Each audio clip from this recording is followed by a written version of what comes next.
Nous avons souhaité renouveler un quart de la flotte de véhicules pour faire en sorte d'avoir des bus plus attractifs. Le design extérieur est beaucoup plus moderne que les autres bus. Les aménagements intérieurs aussi sont plus confortables pour les usagers.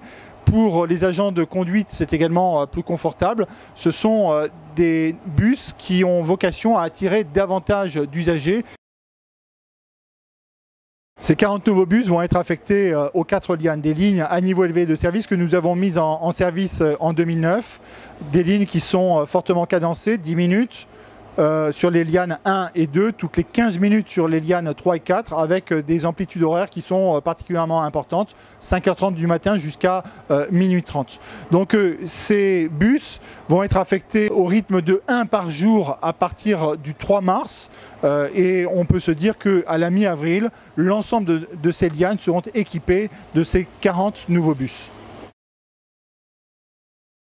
L'achat de ces 40 nouveaux bus, dans le cadre d'un seul et même marché public, nous a permis de faire baisser les prix. En effet, c'est toujours mieux de lancer un marché public important plutôt qu'une série de petits marchés publics. Qui plus est, nous avons durement négocié les prix avec le constructeur et de cette manière-là, nous avons réussi à faire un peu plus d'1 million d'euros d'économie, 1 150 000 très exactement. C'est bon pour la collectivité, c'est bon pour les finances de l'agglomération et de Via Cité. En décembre 2011, lorsque nous avons adopté le projet global de mobilité, nous avons souhaité développer l'offre de transport avec 3 axes. Le premier axe, c'est le projet tramway, avec le remplacement du TVR par un vrai tramway, la création également d'une deuxième ligne sur un axe Est-Ouest.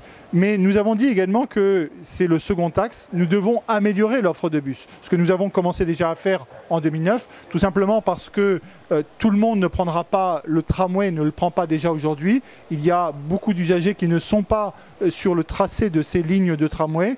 Et il faut offrir par conséquent des solutions de bus tout à fait performantes, modernes, adaptées aux besoins de nos usagers en termes de mobilité.